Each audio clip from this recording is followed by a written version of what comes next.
Nagbabalik na naman ang inyong tagapaglingkod ng mga balita at pawang katotohanan lamang. Naging mainit nga na usapin sa mundo ng social media. Si Colonel Bonifacio Busita, isang kilalang personalidad sa larangan ng transportasyon at tagapagtanggol ng may mga karapatan ng mga motorista ay muling naging sentro ng usapin matapos ang kanyang mga matapang na pahayag laban sa ilang politiko sa kanyang mga social media platform, partikular sa mga TikTok. Tinalakay niya ang issue ng impeachment ni pangalawang Pangulo Sara Duterte na umani ng iba't ibang reaksyon mula sa publiko. Bukod dito, patuloy niyang isinusulong ang mga kanyang advokasya laban sa mga katiwalian sa iba't ibang ahensya ng gobyerno. Isang halimbawa neto ay ang kanyang pagtuligsa sa mga maling gawain ng Land Transportation Office kung saan binigyan din niya ang kaso ng isang 78 anyos na senior citizen na hindi pinansin ng nasabing ahensya dahil sa kanyang walang takot na pagbatikos sa mga tiwaling opisyalis at sistema. Nakakuha siya ng malaking suporta mula sa publiko, lalo na sa mga motorista at ordinaryong mamamayan. Ang kanyang grupo, ang Rider Safety Advocates of the Philippines, RSAP, ay patuloy na lumalaban para sa karapatan ng mga rider at motorista sa bansa. Sa kabila ng mga kontrobersya at hamon, nananatiling matatag si Colonel Busita sa kanyang layuning labanan ang katiwalian at isulong ang kapakanan ng nakakarami. Ang kanyang mga aksyon ay at pahayag ay patuloy na sinusubaybayan ng publiko na umaasang magdudulot ito ng positibong pagbabago sa lipunan. Well mga kaibigan, para nga sa karagdagang impormasyon, panoorin nga natin ang buong video. At kung bago ka pa lamang sa aking channel, huwag kalimutan i-click ang subscribe button at notification bell para lagi kang updated sa ating mga bagong video. At para sa solid viewers natin dyan, maraming salamat sa walang sawang pagsuporta. Simulan ko na, eto. Ha? Unang tanong po, diretsahan na po tayo. Wala nang panghimagas pa. Dahil number 1 po, number 1 or number 2 ang one rider sa party list? Tama po ba? Brother Oli, ang one rider party list sa overall number 2. Pero sa bago, number 1. Naputol po. Sa number 2 overall, sa number 1 saan po? Sa overall, number 2. Opo. Sa bago na party list, number 1. Ayun. Okay, sa bago na party list.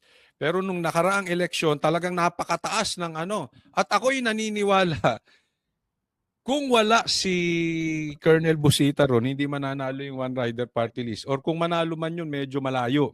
Kasi ito yung ang nagdala talaga doon, Colonel, alam ko kayo yun dahil ang sakop po ng inyong crowd ay yung mga riders. At maraming natulungan. Isa po ako natulungan na rider ni Colonel Busita. Ngayon, ang tanong ko rito, nakilala po ang one rider. Kayo po ay second nominee ng one rider. Yes, Brother Oli. At nabanggit mo din lamang yan tanong na yan. May mga kapatid tayong riders na nagagalit. Opo. Bakit ako daw second nominee? Ang ine-expect nila, ako ang first nominee at ang one rider sa akin. Ito naman, may records yan na pag may nagtatanong, Brother Oli, sinasabi ko second nominee ako. But during the campaign period, hindi naman siguro tama na isigaw ko na second nominee ako. Na parang inuobliga ko ang mga riders na lakihan ang boto para makaupo ako.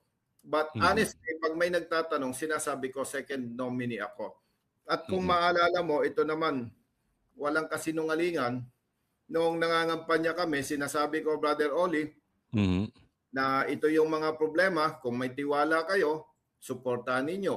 At kung may pagdududa, humanap ng iba. Yan talaga sinasabi ko Dahil sabi ko nga, ang paglilingkod, hindi mo naman dapat ipilit yan Naiintindihan ko yung Colonel Busita. Yung both camps, naiintindihan ko. Yung part nyo na hindi nyo pwedeng sabing second nominee ka, parang pinapataas nyo boto. Yes. Pero yung sa kabila naman, naiintindihan ko sila bilang parang ako, natulungan nyo as a rider. syempre gusto ko ikaw ang first nominee. Kasi Yes, ikaw exactly. ang nakatulong sa rider eh. Parang ganon. Yes. So both camps siguro meron lang yung misunderstanding, no? Pero ito yung follow-up question dito, ito yung matindi. Tama po ba na i-assume natin na ang One Rider party list ay anti-Duterte kasi itong ginagawa ng iyong first nominee na si Representative Gutierrez talagang umatake sa Duterte. Alam mo Brother Oli, Mhm. doon muna tayo sa trabaho. No? Aba. Siya bilang lawyer, bilang kongresista, para sa akin ay maaring sa iba ay mali, pero personal comment ko lang, nagtatrabaho yung tao na dahil nga dito sa sitwasyon na may dalawang, sabihin na natin may banggaan, no? Ay nagkakaroon ng ganong interpretasyon. Pero kung babalikan mo yung nagkaroon siya ng interpellation kay former President Duterte, na alam mo, na-appreciate ni Atty. Panelo yon na sinabi niya doon na bilang respeto sa former president, hindi siya paparahin kung gustong magsalita. Sige lang. Ipinakita niya yung respeto. At hindi ko naman ma-blame, Brother Oli, yung mga tinatawag nating Duterte loyalist na magagalit. Kasi mainit na yung sitwasyon eh. Kaya alam mo, Brother Oli, pag ikaw ay supporter ng isang party at mainit ang tension, mataas na. Sometimes parang hindi mo na naiisip kung tama o mali. Basta ganun tayo eh. Pilipino tayo. But aside from that, hindi ako pwedeng magsalita on behalf of my first nominee patungkol dyan. Kasi yung ginagawa niya, posisyon niya yun yung kanyang pananaw. But hanggang doon lang ang pwede kong sabihin. Ang ano dito, Colonel Busita, hindi yung issue sa kanya is ano naman na yun eh. Black and white na yun, alam na ng taong bayan na doon siya sa kabilang kampo. Pero syempre, ang tinitingnan nila dahil kayo nga ay maganda ang naitulong dito sa mga riders at marami pa rin kayong followers. Pero tinitingnan nila na ito ba si Colonel Busita? Ano ba talaga ito? Ito ba ay anti-Duterte, pro-Duterte, BBM, pro-BBM o ito ba ay dilawan? So, tinitingnan kasi nila dahil we cannot blame them dahil karamihan siguro ang tingin dahil second nominee kayo ng One Rider, you are just like Representative Gutierrez. Ganito yan, Brother Oli, Apo. Iko-connect ko lang, bilang anak mahirap na talagang magsasaka yung parents ko mata lang ang walang putik. At ako naman, hindi ko ikinakahiya. Lumaki ako sa bahay kubo. At pinalaki kami ng aming parents na may prinsipyo. Simula nung naging military ako way back 1988 hanggang sa nag-PNP, pag chinek mo ang assignments ko, may tinatawag kasi sa PNP na juicy position Yung parang yung bang ibinibigay na assignment sa piling-pili, may tinatawag pa kami diyang anak ng Diyos. Pag maganda assignment mo, sabi anak ng Diyos. At hanggang ngayong naging kongresista ko, naging ugali ko, Brother Oli, na wala akong pakialam sa iyo kung ano ang alam kong tama, doon ako. Hindi ko ugali yung sa pakiramdam ko nga sa sarili ko. Pagkakilala ko sa sarili ko, hindi ako politiko. Kasi pag sinabi mo politiko, masyadong yan yung kahit mali, sumasakay. Alam mo yun? Ako, hanggang ngayon, ang estilo ko, kung ano ang tama, doon ako Ayaw ko kasi, Brother Oli, na pag tinanong mo ko, nagkakabulol-bulol ako dahil mahirap i-depensa kasi yung mali. So ako, hindi mo ko kahit i-background check mo ko, tanuhin mo ko ng kaliwat kanan o ano man ang gusto mo. Hindi mo ako makikita na may kulay. Ibig sabihin may kulay, pumapanig sa kaliwa, sa kanan o kung sino ang malakas. Hindi ko ugali yan na kung saan malakas, doon pumapanig. Kaya talagang ako may prinsipyo na hindi ako mahilig sumakay, hindi ako mahilig luminya kung saan malakas. At hindi talaga ugali ko ang mamulitika. Hindi talaga. Ano yan? Talagang totohanan yan. At kaya kong tumingin sa taong bayan ng mata sa mata na talagang kaya kong panindigan yan na hindi ako politikong tao. Ito pong inyong ano ay inyong pagtakbo ay kasali ba kayo sa partido, independent kayo? Independent. Independent o. Ibig sabihin independent, Brother Oli, iba ang setup ng party list ngayon. May pinagong palisiya ang COMELEC. Before, pag ikaw ay sabihin nating minalas, maybe after 1 year, pwede kang bumalik, gagawan lang ng resolution, isisingit ka, makakaupo ka ulit. Ngayon, iba. 10 ang nominee, hindi pwedeng dahil gusto ni Colonel Busita bumalik halimbawa. Hindi pwede sa palisiya ng COMELEC. Ibig sabihin, tumatakbo ang senador, independent, sabihin na natin, war scenario, minalas, parang boxing yan Huwag mong sabihing magaling ka, pag na-knockout ka, malas mo, knockout ka. Pagka nalaglag ako bilang kandidatong senador, definitely, wala akong partidong babalikan. Wala talaga. Zero. So sa madaling salita, talagang kayo ay trabaho lang, no? Walang kulay, ika nga, gaya ng sabi ninyo. Walang kulay. Walang kulay. Ngayon, ang tanong ko naman dito patungkol sa ano, ay ang one rider party list ba? Paano pagboto niyan? Kasi dalawang seat kayo no? So pumirma ba ang one rider party list sa impeachment ni VP Sara?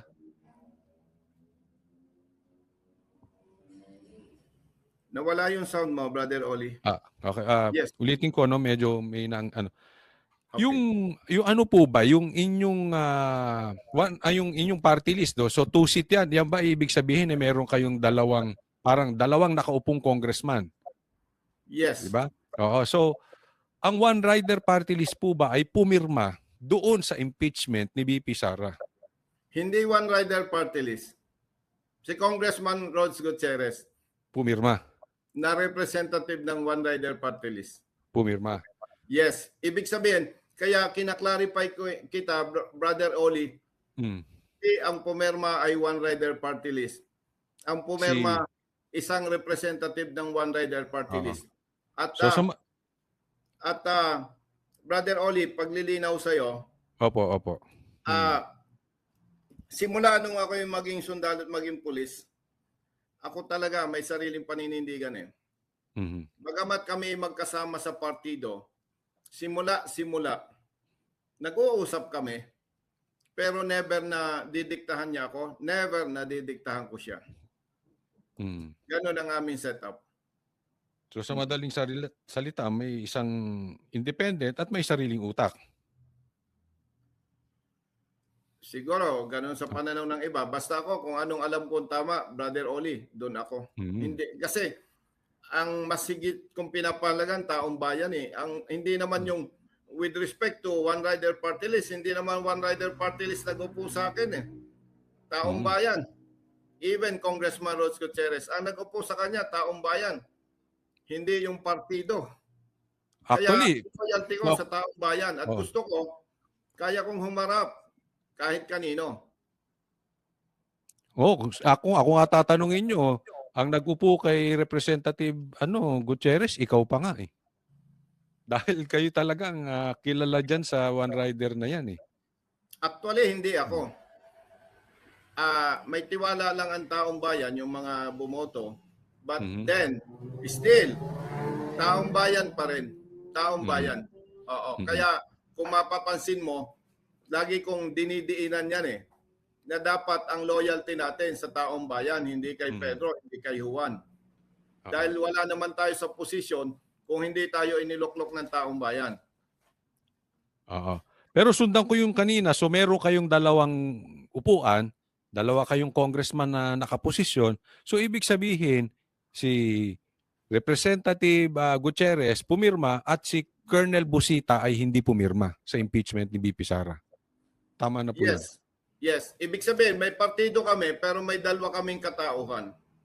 Ayun, okay. So maganda yon at hindi pumirma. Ngayon, kung sakali naman ay kayo'y papalarin at mananalong senador at gumulong na nga itong patungkol dito sa impeachment ni BP Sara. So, syempre ang magko-convict dyan or mag-declare na not guilty isang senado. Kayo po ba ipipirma o kayo ba ay iko-convict si BP Sara or hindi? Lilinawin ko, Brother Oli, Mm. hindi ko ito tinuturing na ako'y politiko. Ibig sabihin, may isa akong salita. At Opo. pinag-uusapan pa lang ito, alam ko na ang dulo. Mhm. Ibig ko sabihin, hindi ko gagawin na lalaruin ko ang taong bayan. Para Mhm. maging malinaw sa'yo, Brother Oli. Di Opo, ba, opo. every time na madidinig mo ang Kongreso nagkakandak ng investigation, ang kabuntot yan in aid of legislation. Ibig Mhm. sabihin, kaya kami nag-iimbestiga ay para yung nakikitang problema ay magpasa ng batas na kung saan mariresolba ang problema. At Mhm. wala naman akong political affiliation para sabihin ito sa'yo. Mhm. Ipagpalagay, may mali sa paggamit ng pondo sa Office of the Vice President. Tanungin kita, siya lang ba? Maraming Mhm. ahensya ang may confidential funds. So, Mhm. bagamat wala akong ebidensya, siguro naman hindi ako magkakamali na kung may mali sa paggamit, definitely, hindi lang Office of the Vice President. Mhm. Ngayon, ipagpalagay, pumirma ako sa impeachment ni BP Sara. Mhm. Hindi ko kayang tayuan yun eh. Bakit? Naniniwala ako, hindi lang naman sa Office of the Vice President may problema eh. Ngayon, ipagpalagay na ako'y pumirma at na-impeach nga si BP Sara, shortcut na natin. Mhm. Mariresolve ba nun ang problema ng taong bayan? Makikinabang ba ang taong bayan? No. Hindi makikinabang ang taong bayan doon. Hindi ko pwedeng kalimutan ang nagluklok sa akin taong bayan. Isang malaking panloloko yan na iniluklok ako tapos hihigit kong pahahalagahan ang iba. Hindi naman ako, brother, gusto ko rin naman ng pera pero hindi ako mahilig sa pera na parang ibebenta ko yung aking prinsipyo. Sino ba naman tao hindi gusto ng pera? Pero kung prinsipyo ng pag-uusapan, kalimutan muna natin ang pera. Kasi nagbibiro nga ako sa mga kaibigan ko. Kung sana pag namatay, madadala mo sa hukay yung pera. Baka pumirma na rin ako. Para pagdating sa kabilang buhay, di VIP ako. Hindi naman madadala eh. Ibig sabihin, prinsipyo ito. Oo. Kaya yung sinasabi mong kung palarin at makarating sa Senado, maninindigan pa rin ba ako? Alam mo naman, naka-record yung video na yan. Hindi ko kailanman, kahit sa guni-guni, hindi ko naisip na dadayain ko ang taong bayan. Madidisgrasya yung mga pangarap ko na paglilingkod, madidisgrasya yung mga gusto kong maresolba kapag niloko ko ang taong bayan. Mabigat yon. Mabuti sana kung sa 6-year period, yung pangarap kong gawin para sa taong bayan, magagawa ko. Siguro pwedeng dadayain ko ang taong bayan. Pero hindi eh. Mahabang proseso itong mga problemang nakikita ko na dapat solusyonan. Ang pangarap ko lang naman, Brother Oli, dating ng araw na mamamatay na ako, yung alam kong problema ng taong bayan, kahit papaano, may ma-share ako na solusyon. Actually, gusto ko yung narinig ko sa inyo, Colonel Busita, dahil kami naman ay patas din. Kasi sabi ko nga, pwede nyong imbestigahan kung gusto ninyo ang confidential funds. Pero imbestigahan nyo lahat.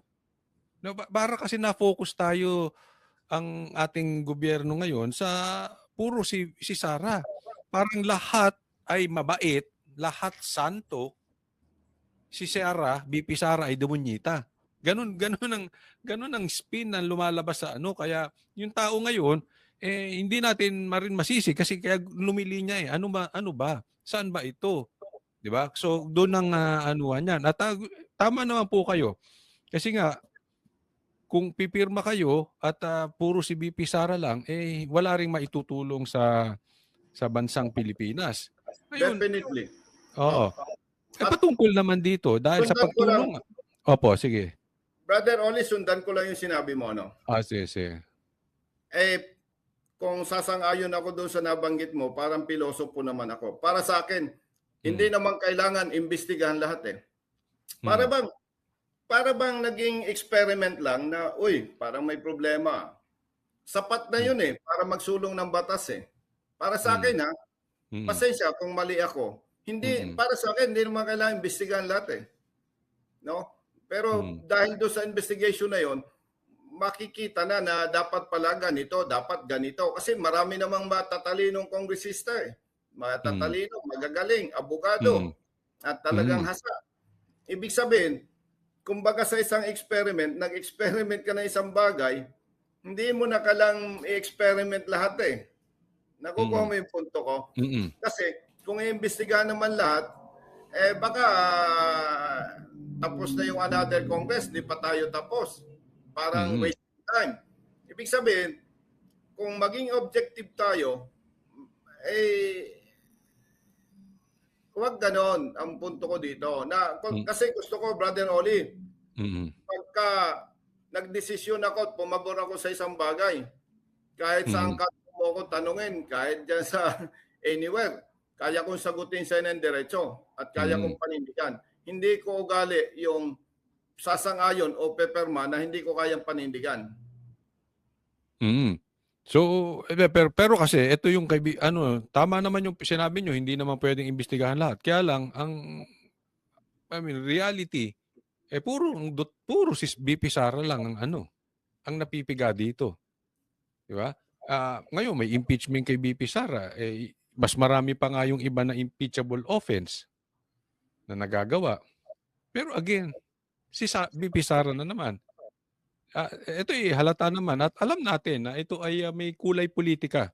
Sabi ko nga, kahit impeachment or kahit itong in aid of legislation, medyo na sinasabi nila ay may kulay talagang politika rito. Colonel. Pag tiningnan mo, ibig sabihin, yun ang sinasabi ng taong bayan. At napakahirap naman pasinungalingan. Kasi nga, pagka pinasunungalingan ko ang pulso ng taong bayan, parang ang hirap naman, no? Sabihin ko na hindi ganon. So, yun nga. Kaya, ang punto dito kasi, ipagpalagay nga, ipa-impeach natin. Ang tanong, na-resolve ba yung problema? Hindi naman. Hindi. Lalong ang daming problema eh. Tapos, nagbabanggaan, nag-aaway-away. Ito nga lang pagperma-perma. Ang dami ng kongresista na hindi malaman kung paano magpapaliwanag sa kanilang distrito. Di ba? Marami nang nagagalit sa kanila. Nagtatampuan na, nag-aaway-away na. So, talagang hindi maganda ang magiging resulta nito. At kung sakali, tuloy ko na, kung kayo'y pala rin, anong unang yung priority ninyo na plataforma na gagawin dyan sa Senado? Alam mo, Brother Oli, mabuti na itanong mo yan. Pumasok tayo sa politika hindi para magkatitulo. Pumasok tayo sa politika dahil na-realize natin na hindi naman ako mabubuhay ng 500 years. Na pag may problema ang motorista, nandiyan si Colonel Busita. Kung kailangan batas. Okay? At kaya ko naman sabihin sa iyo, Brother Oli, na isa ako sa mga masipag na kongresista. Nagtatrabaho sa labas at loob ng Kongreso. May mga, siyempre, bilang bagong kongresista, ang pinaka higher level lang na makaya natin dyan, member ng committee. Member ako ng iba't ibang committee, may mga naipasang batas na may partisipasyon tayo at may mga batas na nakikita nating hindi tama para sa taong bayan, may mga naharang tayong batas. So, nagawa natin yon. Pero yung panukala nating batas na magpoprotekta sa mga motorista, yung Fair Traffic Apprehension Act, na kung saan pag mali ang huli sa'yo at nag-contest ka, magkakaroon ng compensation at paparusahan yung police o enforcer. Hanggang ano lang natapos hanggang committee level lang. Tapos yung motorcycle for hire, 5 months na sa Senado. Isa ako sa mga author dyan. Mukhang hopeless to.